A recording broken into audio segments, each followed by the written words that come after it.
Kalau memang mau berdebat dan berdiskusi dengan saya, kalian aja jangan di Rabita Alawiyah, tetapi gunakan momentum di UIN Wali Songo itu. Jadi saya kira kalau memang betul untuk mencari kebenaran yang betul-betul untuk berdiskusi, dan saya kira kalau sekelas ormas sekelas Rabita Alawiyah yang sudah ada Kemenkumhamnya, ya punya juga jaringan, ya itu bisalah untuk meminta kepada Menag misalnya Menteri Agama atau Menkumham atau Dinas Pendidikan, Kementerian Pendidikan untuk memfasilitasi diskusi nasab ini dengan santai, dengan ilmiah, dengan berbasis kajian. Assalamualaikum warahmatullahi ta'ala wabarakatuh.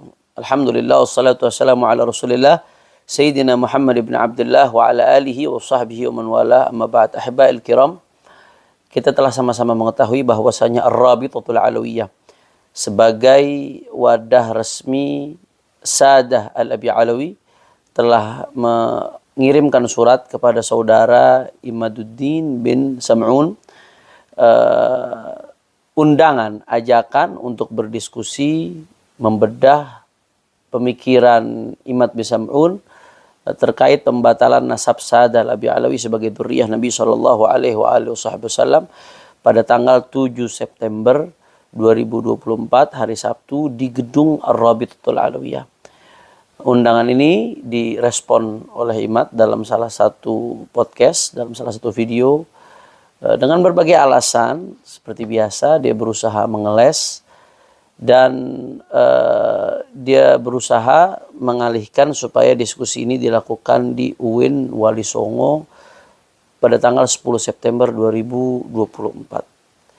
Begini saudara-saudaraku sekalian, yang pertama saya harus tegaskan sebagai salah satu tim peneliti yang akan terlibat dalam diskusi tersebut.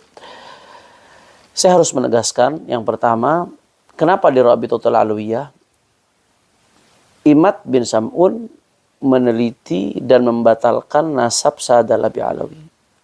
Sedangkan lembaga resmi yang otoritatif di dalam pencatatan nasab Sadah Al-Abi Alawi adalah Ar-Rabitatul Alawiyah. Sehingga Ar-Rabitatul Alawiyah adalah lembaga dan tempat yang relevan terkait objek penelitian Imad. Harusnya kalau dia neliti nasab Alawi, ya datang dong ke lembaga pencatatan nasab Sadah Al-Abi Alawi. Inilah tempat diskusinya. Inilah tempat yang otoritatif. Inilah tempat yang relevan. Sehingga tempat ini sudah sangat tepat. Selama ini saudara Imad bin Sam'un kemana-mana keliling, berbicara di berbagai tempat dengan nada yang provokatif, yang dibungkus dengan bungkus ilmiah, tapi mengaku meneliti, bahkan sampai tahap mengambil kesimpulan membatalkan nasab Sadah Al-Abi Alawi, tapi tidak datang ke lembaga pencatatan resmi nasab Sadah Al-Abi Alawi yang memang dalam hal ini otoritatif, lembaga resmi. Jadi penelitian macam apa ini? Sehingga memang sudah sangat tepat kalau dialog ini, diskusi ini, Rabithah mengundang Imad bin Sam'un agar membahas masalah ini langsung di tempat yang terkait objek penelitian yang bersangkutan. Sehingga saya kira ini sudah sangat tepat dan sudah sangat relevan sehingga tidak ada alasan untuk menolak dan mengelak. Itu yang pertama. Kemudian yang kedua, terkait diskusi di kampus. Ya, kampus memang lembaga akademik, tapi bicara soal ilmiah ini relatif tergantung disiplin ilmu apa yang dibicarakan. Saya kasih analogi yang sederhana. ITB ini kampus besar di Indonesia yang luar biasa kontribusinya terhadap bangsa.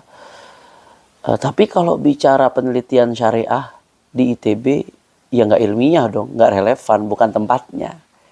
Itu analogi saja. Padahal ITB kampus besar. Begitu juga saya kira UIN Wali Songo, ini kampus luar biasa, Universitas Islam Negeri. Tapi ini yang kita bahas ilmu nasab. Objek penelitiannya tentang nasab. Nasab ini punya disiplin ilmu tersendiri yang disebut ilmu nasab. Apakah di situ ada prodi ilmu nasab? Apakah ada profesor ilmu nasab? Ada nasabah? Sehingga itu dikatakan relevan dan layak untuk menjadi gelanggang diskusi ilmiah terkait masalah ini. Ya tentunya orang yang alim di satu bidang belum tentu alim di bidang yang lain. Orang yang alim di bidang tafsir misalkan, bisa jadi dia awam di bidang ilmu nasab. Sehingga kalau bicara ilmiah dalam konteks ini ya relatif. Ya kalau mau sekalian mencari tempat yang netral, ilmiah, bicara netral ya, Walaupun sebetulnya Rabitatul Alawiyah sendiri insya Allah akan menjamin daripada keselamatan, aman, kami nggak akan melakukan intimidasi dan lain sebagainya. Insya Allah pulang pergi aman, sehat walafiat biidznillah. Tapi kalau mau bicara lebih jauh lagi terhadap lembaga ilmiah yang relevan dan kompeten dalam masalah ini, ya kalau mau silahkan sekalian di Nakoba internasional. Nakoba internasional yang diakui dunia internasional, yang diakui di negaranya, misalkan yang di dalamnya ada pakar-pakar ilmu nasab, ya apalagi yang sudah berpengalaman ratusan tahun bergelut dalam bidang nasab, itu baru kompeten. Silahkan. Tapi kalau pertanyaan saya di UIN Wali Songo, apakah ada nasabah? Apakah ada profesor ilmu nasab misalkan? Apakah ada lembaga penelitian nasab di dalamnya?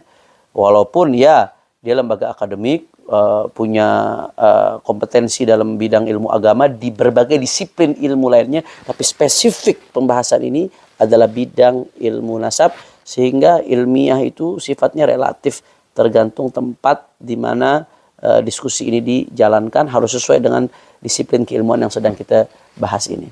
Sehingga saya kira dalam konteks ini sudah sangat-sangat tepat kalau diskusi diadakan di Rabitatul Alawiyah, karena selama ini yang bersangkutan selalu menantang Rabitatul Alawiyah setiap diajak bicara, selalu menantang Rabitatul Alawiyah setiap diajak diskusi, inginnya dengan Rabitatul Alawiyah. Nah, sekarang Rabito yang mengundang, Rabito saat ini yang mengundang, sehingga nggak ada alasan lagi untuk mengelak dan menghindar, dan ini sudah sangat-sangat relevan karena inilah tempat otoritatif yang berkaitan dengan objek yang sedang diteliti, itu nasab Ba'alawi. Nah, kemudian sedikit saja terakhir, ada yang bertanya kenapa kok harus mengundang beberapa tokoh seperti Bang Haji Roma Irama misalkan. Karena pertanyaan jawabannya simpel, sederhana. Bang Haji Roma Irama sebagai salah satu tokoh bangsa, tokoh nasional yang menyatakan hakul yakin. Beliau sebagai penyanyi dangdut, raja dangdut, menyatakan hakul yakin Ba'alawi nasabnya terputus, bukan sebagai beliau, bukan Ba'alawi bukan dzurriyyah Nabi. Hakul yakin ini kan tingkat keyakinan yang paling tinggi, yang luar biasa. Seperti orang yang mengatakan api panas setelah merasakan panasnya terbakar. Itu hakul yakin tuh. Merasakan api panas setelah merasakan panasnya terbakar. Berarti kan beliau punya pemahaman yang sangat mendalam dalam masalah ini. Punya basis ilmu yang luar biasa kuat, sehingga bisa mengatakan hakul yakin. Nah, karenanya kami undang beliau sebagai salah satu tokoh yang representatif mungkin dari kalangan Imaduddin bin Sam'un dan kawan-kawan. Jadi itu sejauh mana kehakul yakinannya itu ingin kita buktikan, ingin kita gali. Mudah-mudahan insya Allah bermanfaat kepada seluruh umat. Saksikan insya Allah secara live. Nah, kalau ada yang mengatakan ini nggak live, tertutup, terbukanya itu dalam bentuk live. Nah, kalau dari kubu mereka mau bawa media ya silahkan, mau merekam silahkan. Insya Allah saya yakin pasti Robito akan memperbolehkan, karena takut sabotase atau lain dan sebagainya, silahkan mau merekam bawa media silahkan. Tapi kalau ada yang memframing ini tertutup, nggak ada yang menyaksikan, nggak ada yang melihat, ini akan disaksikan secara live. Kenapa kok nggak disaksikan banyak orang secara langsung? Karena nanti kalau rame gaduh, akhirnya diskusinya tidak berjalan khidmat, tidak bisa berjalan dengan ilmiah. Nah, maka ini sebetulnya tertutup dari segi tidak boleh semua orang hadir, agar tempat itu kondusif, tidak gaduh, tidak ada ribut-ribut, tidak ada tepuk tangan, sorak-sorak dan lain sebagainya. Tapi di sisi lain terbuka karena akan disaksikan, disiarkan secara live. Nah, saya kira yang sedikit ini mudah-mudahan bermanfaat. Insya Allah mudah-mudahan Allah persatukan umat Islam di Indonesia ini dalam ketaatan kepada Allah Subhanahu wa Ta'ala. Dan mudah-mudahan Allah jauhkan bangsa ini dari mereka-mereka yang ingin memecah belah umat. Assalamualaikum warahmatullahi wabarakatuh.